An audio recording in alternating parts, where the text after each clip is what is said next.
नमस्कार विद्यार्थी मित्रांनो, मी प्राध्यापक श्रावण बनसोडे परत एकदा तुमचं या ठिकाणी आपल्या यूट्यूब चॅनलवरती स्वागत आहे. आज आपल्याला BCom थर्ड इयरचा मॅनेजमेंट अकाउंटचा चौथा चॅप्टर आणि शेवटचा चॅप्टर म्हणता येईल आपल्याला, दॅट इज कॅपिटल बजेटिंग हा चॅप्टर पाहायचा आहे.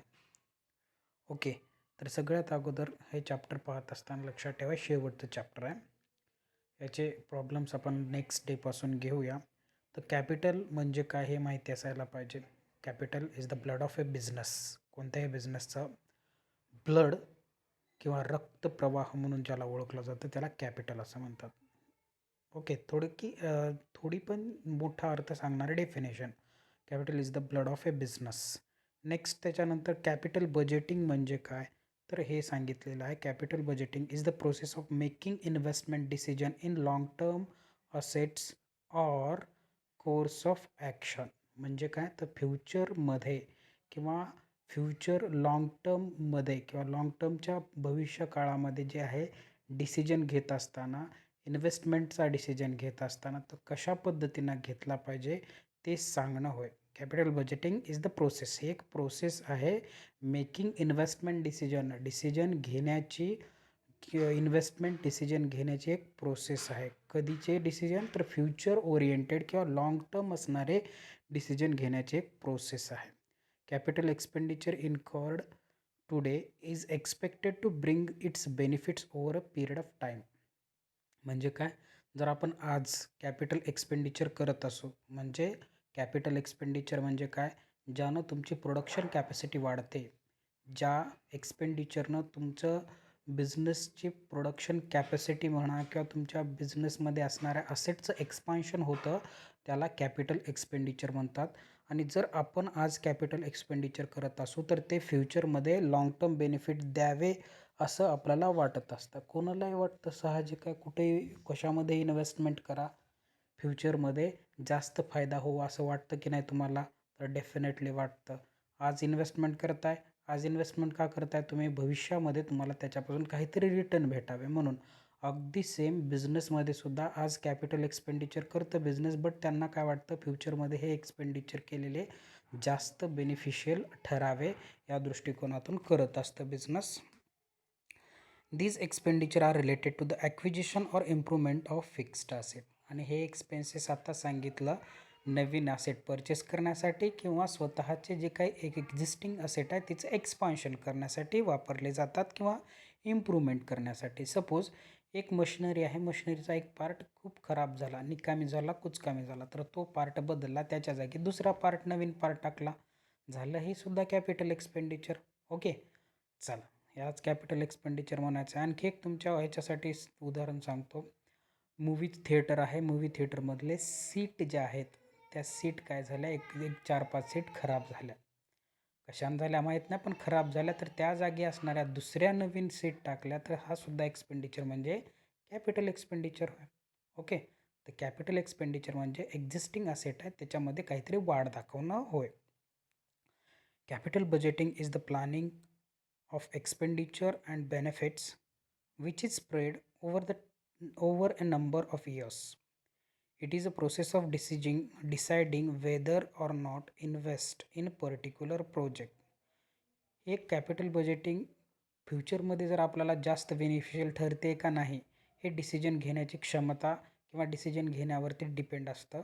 जर फ्युचरमध्ये एखादी असेट आपल्याला जास्त, एखादं प्रोजेक्ट असेल किंवा एखादी असेट असेल जास्त बेनिफिशियल असेल, तर तो एक्सपेंडिचर आज करावाच लागतो. एखादं प्रोजेक्ट भविष्यामध्ये आपल्याला ते चांगलं आहे की नाही चांगलं ठरत, त्याच्यापासून रिटर्न चांगले भेटतात की रिटर्न चांगले भेटत नाहीत, हे ठरवण्यासाठी कॅपिटल बजेटिंग इम्पॉर्टंट असतं आणि तेच आपल्याला या चॅप्टरमध्ये शिकायचं आहे आपल्याला. मग कॅपिटल बजेटिंग टेक्निक्स बघूया. याच्यामध्ये ट्रॅडिशनल मेथड आहे आणि दुसरी डिस्काउंटेड कॅश फ्लो एक मेथड आहे. ट्रॅडिशनल मेथड कशाला म्हणायचं आहे, तर याच्यामध्ये परत 1-2 मेथड येणार. पेबॅक पिरियड असेल, अकाउंटिंग रेट ऑफ रिटर्न असेल किंवा इंटरनल रेट ऑफ रिटर्न असेल, अशा ट्रॅडिशनल मेथड येतात. These methods are based on the principle of determining desirability of a investment project on the basis of useful life of expected return.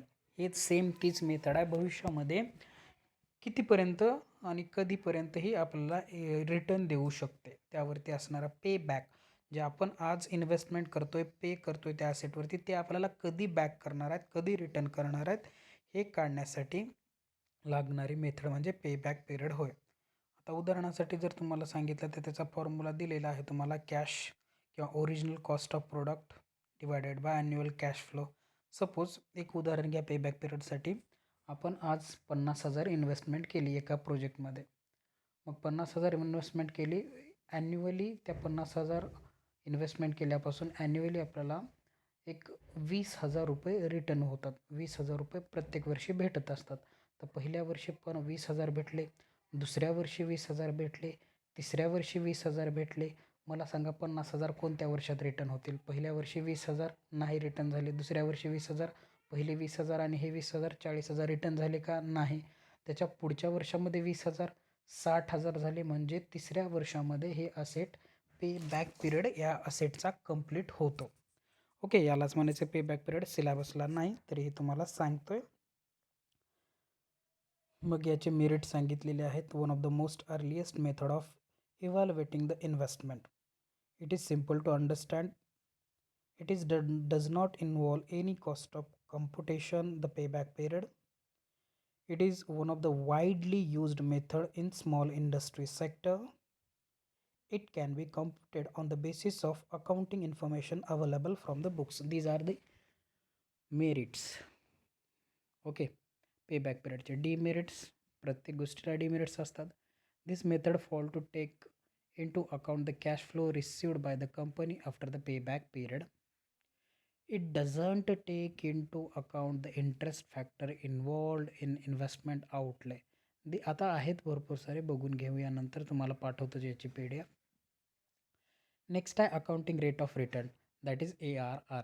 Okay, याचा formula एक लक्षात ठेवा. हे सुद्धा सिलेबसला नाही, बट MCQसाठी जर आलं तर लक्षात ठेवा.